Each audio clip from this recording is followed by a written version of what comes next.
Hello, this is Agustina from Mama Spanish Academy. Today we're going to talk about the sounds in the Spanish language. The good news is that Spanish words are very straightforward in terms of pronunciation. What you see is exactly how you'd pronounce them. There are no exceptions like in many other languages. Our alphabet has 27 letters, but we do have some 30-something phonetic sounds, so it's always a good idea to look into them and try to make some sense of them all. Let's look at the entire alphabet first.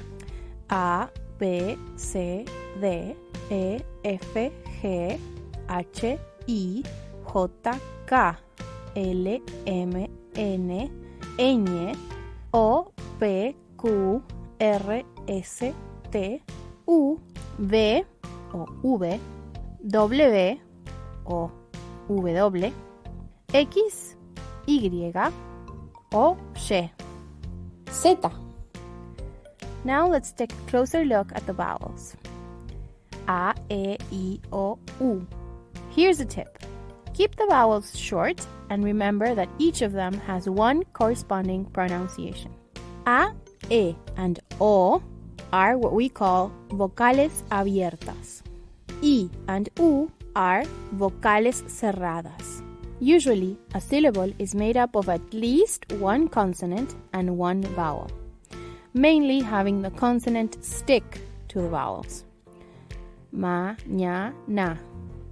In certain words, you can have two vowels being right next to each other and combine into one syllable, and this we call a diphthong.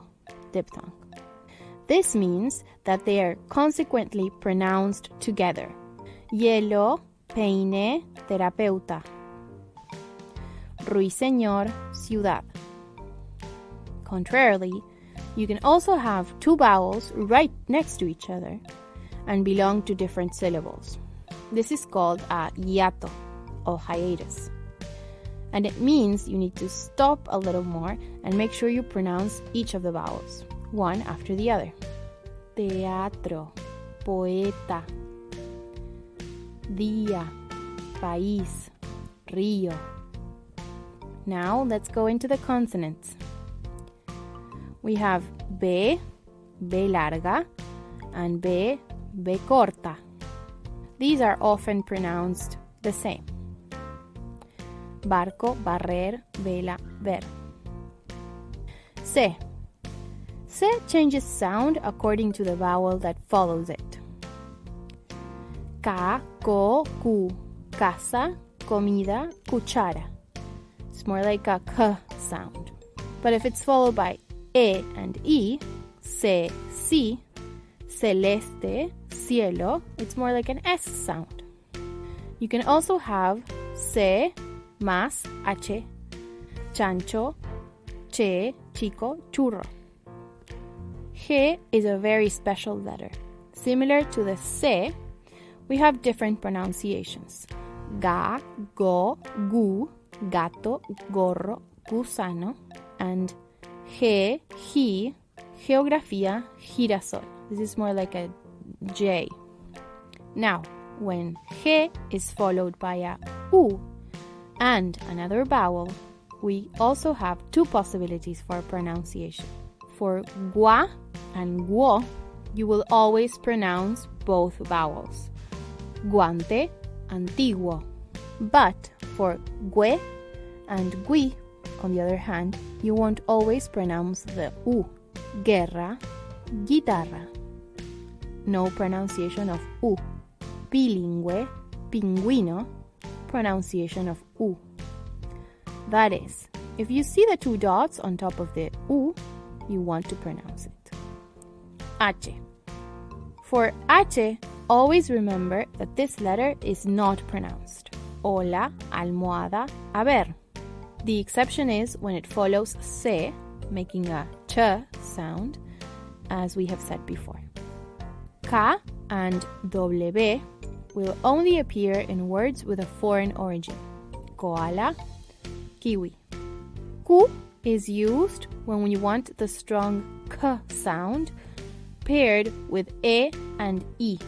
You will always find it written with the U in between the letters. Queso, 15. L. L has only one pronunciation. Lago, lenteja, libro, lomo, luna. But when you have two L's together, it makes a different sound. Now, here you have 3 routes. And which one you will go for will depend on the dialect you want to use. I use the Rioplatense Spanish, sh, lluvia. But there's also like a Y sound for a lot of the Spanish-speaking countries, like in yes, llevar. And in places like Mexico, you can hear like a J sound in just, for example, gallina. While we're talking about these sounds, we might as well mention Y. This letter can be pronounced as a vowel I when it means and. Jugamos y reímos.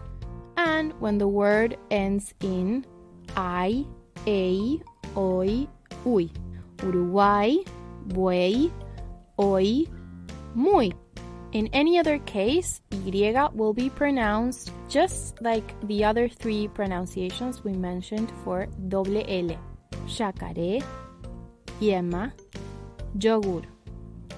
Ñ is our own special character. It makes a ño sound like an onion. Araña, niñera, meñique, niño, pañuelo. R. R has a soft pronunciation when found in the middle of a word, pero, but a more stressed one at the beginning of a word, and when there's a double R. Ratón, perro. Here's a small tongue twister for you to get you practicing. Borracho, un ratón robó un ramo de rosas rojas. El rabo se enredó y rodó de rosa en rosa. Z is mostly pronounced like an S. Abrazo. But in Spain, you can hear the th sound. Zapato. Okay, now that we're done with the letters, we can talk about the accent marks.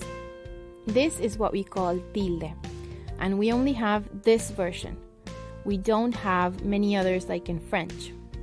We can talk about the rules of accentuation in another video, but right now, you just have to know that when you see the tilde, you have to put the stress on that syllable. And keep in mind that a tilde can change the meaning of a word.